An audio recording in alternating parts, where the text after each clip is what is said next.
QEB for their recognition. Honorable Chair, esteemed delegates, the Federal Republic of Nigeria stands before this assembly with a vision for reform that strengthens the United Nations, empowers it to fulfill its founding mission of maintaining global peace and security.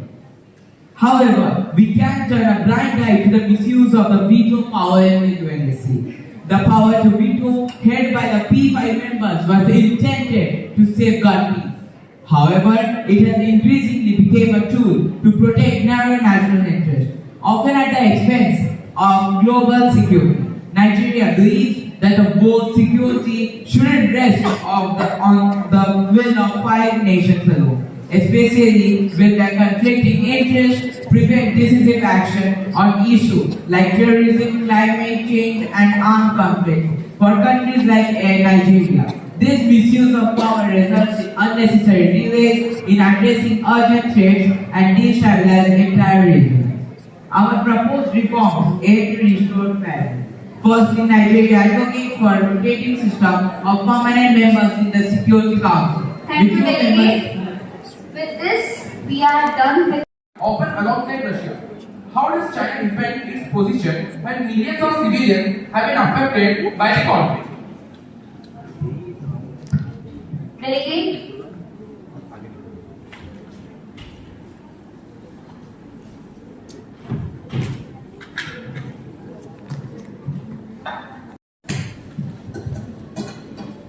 Just imagine being a P5 member if you're not and having the power to veto resolutions against your country's interests. It's sure to veto such resolutions because of the foreign policy of your country.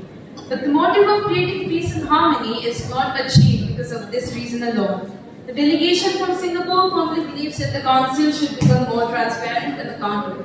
Singapore would like to discuss in favor of the agenda. It had been a non-permanent member for the years 2001 to 2002 and has actively participated in every UN session that has taken place till date. The veto has been recorded 321 times, out of which maximum usage has been from USA, Russia and China in recent years. From this, it is clear that the veto affects the work of the Council in ways that transcend its actual use during wartime. Singapore suggests that there should be restrictions on the use of veto, inclusion of small nations, and information on voting structure is a need of the hour. In conclusion, the delegates of Singapore would like to engage in discussion with fellow delegates and together work out a solution that will be beneficial for all. Thank you. Thank you, Delegate of Singapore. Now, Delegate of Mexico, followed by Pakistan and Greece. Mexico. Thank you, Honorable Chair, distinguished delegates. The delegation of Mexico firmly believes that the UNSC must reform its flawed voting structure, particularly the unchecked veto power held by the P5 members. Mexico's commitment to multilateralism, human rights, and global governance compels us to advocate for a Security Council that truly reflects the voices of all nations. Since its establishment in 1945, the veto has been used over 310 times, often obstructing vital decisions. Notably, Russia and China have blocked resolutions on the Syrian civil war, with Russia vetoing 14 times and China 10 times since 2011, prolonging a conflict that has led to over 500,000 deaths and displaced 13 million people. In 2022, Russia used its veto to block a resolution condemning its invasion of Ukraine, disregarding the will of 11 other UNSC members.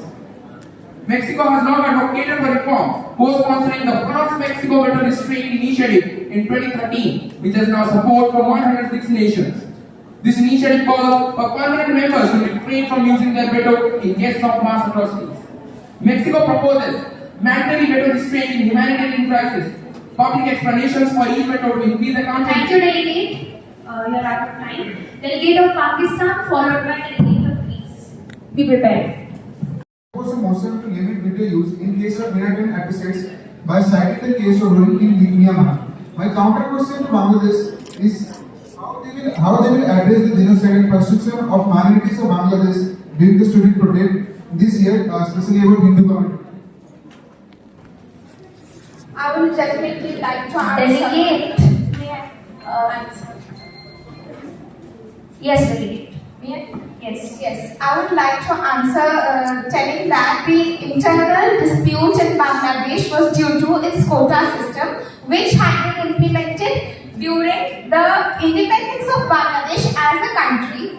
And the Rohingya crisis didn't even occur in Bangladesh. It was the atrocity created by Myanmar military, due to which we had a large number of refugees, resulting in overcrowding of the country along with poor health and scarce resources. Okay, delegate. Okay, next delegate of Turkey. Honorable Chair and distinguished delegates, the UN Security Council outdated structure hinders its effectiveness, which was established 75 years ago. Emerging economies and regions are underrepresented, inequalities and limit decision making. To address this, we propose expanding the number of permanent and non-permanent seats in UNSC, which was include representatives from Africa, Latin America and Asia, ensuring diversity in geographical and economic representation. As the problems of African continent is not being recognized because there are no permanent members from Africa. This is crucial for collective action and cooperation. Together we can build a UN that truly represents the world we live in, a UN equipped to address the complex challenges of the 21st century. Thank you. Okay, thank you, delegate of For recognition, Mexico advocates for a more inclusive and democratic United Nations Security Council. The current composition, dominated by a selected few, does not reflect the realities of today's global landscape. It is time to expand both permanent and non-permanent seats, ensuring that regions like Latin America, Africa, and the Middle East have a greater voice. A Security Council that better represents the world's diversity will be more effective in addressing the challenges we collectively face. Thank you. Thank you, delegate of Mexico. Then of Quadri moderated caucus 2. Now you raise your placards who already have spoken. But don't raise your placards whose name already been written. Canada, put down your placard. South Korea, Singapore, then Mexico. Thank you, Honorable Chair, to granting the floor. South Korea firmly supports a reformed and strengthened multilateral system with the United Nations Security Council as its core. However, the current structure of UNSC, particularly the veto power held by the 5 permanent members, raises concerns about its effectiveness and fairness. Statistics paint a concerning picture. Since the UNSC inspection, the P5 have used their veto over 290 times. Nearly 40% of proposed resolutions have been vetoed by the permanent member to block resolutions on critical issues like human rights violation and international peace and security. South Korea witnessed first time the limitation of the current structure. Our effort to address the situation on the Korean Peninsula were repeatedly obstructed by the vetoes. This experience underscores the urgency of reform to ensure a more inclusive and representative Security Council. South Korea calls for a comprehensive reform of the UNSC to address the issue of veto power. We believe in a more transparent and accountable Security Council where decisions are made based on the principle of collective security and responsibility to protect. Thank you. Thank you, delegate. Thank you, Honorable Chair, for recognizing this. South Korea has been a strong and active member of the UN since its admission in 1991. Now we are serving as our third term of 2024-25. During our previous term, we played a constructive role in addressing a range of global challenges, including the Korean Peninsula nuclear issue, peacekeeping operation and counterterrorism. We have participated in peacekeeping missions, provided humanitarian aids, and advocate for human rights. We believe that expanding the non-permanent membership will make the Council more representative and inclusive, reflecting the diversity of the global community. It will also enhance the Council's efficacy and effectiveness. Thank you.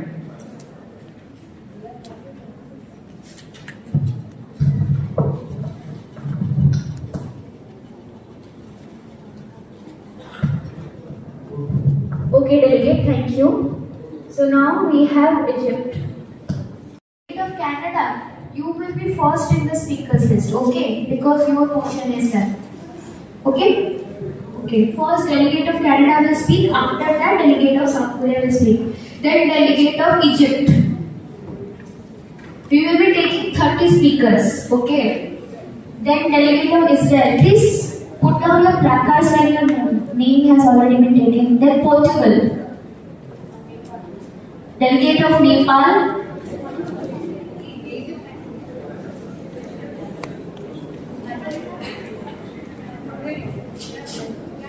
Delegate of Belgium.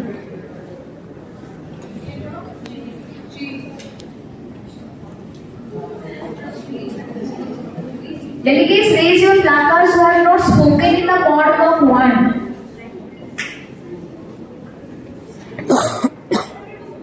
Okay, it's fine, it's fine. It's fine.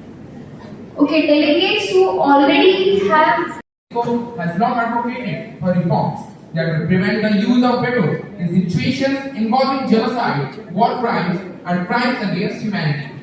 Together with France, we initiated the veto restraint proposal, urging permanent members to abstain from using their veto when human lives are at stake. We must ensure that the international community's ability to act decisively in the face of atrocities is not hindered by the interests of a few. Thank you.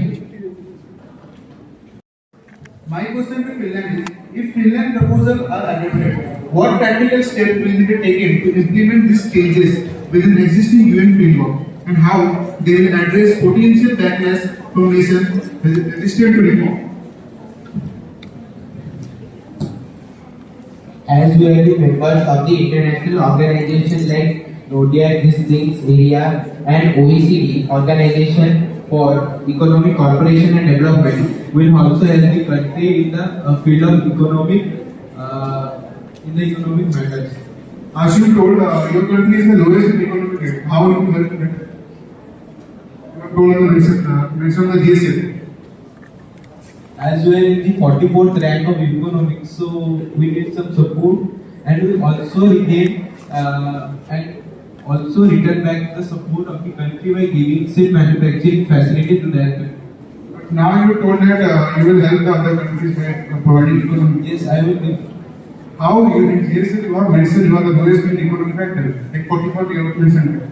We will fulfill the country's needs by giving like pacemakers, ships, and some military devices which will be necessary for the country, and we will also improve the country's military facility. Okay, delegates. It is a United Nations Security Council, and you are moving ahead with the economic crisis. How is it possible? And I know Finland has mentioned it. Your question is reasonable. Before using the veto, Sorry, delegate. Can you repeat your sub agenda? mandatory justification and transparency in veto use before the veto is being used. Okay, delegate. Delegates who second to the motion of delegate of Mexico.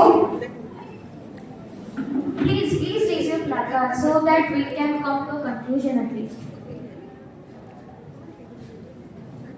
Okay.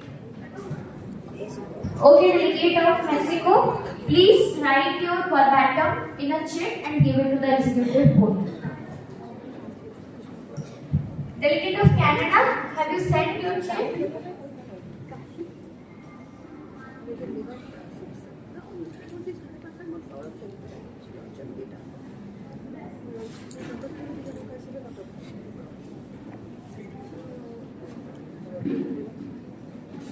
Yes, Mexico?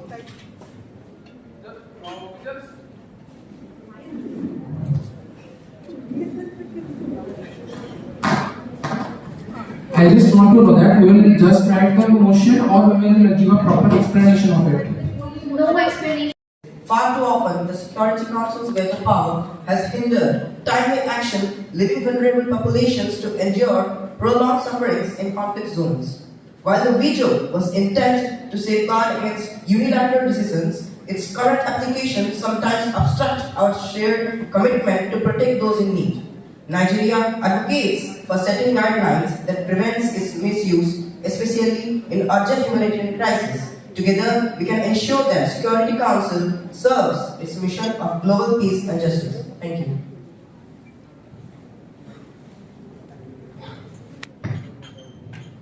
Okay, delegate of Nigeria, you are left with 11 seconds. Okay. So we are not taking any questions or evening for the mod 1. So if the time is left, then no issues. Okay, so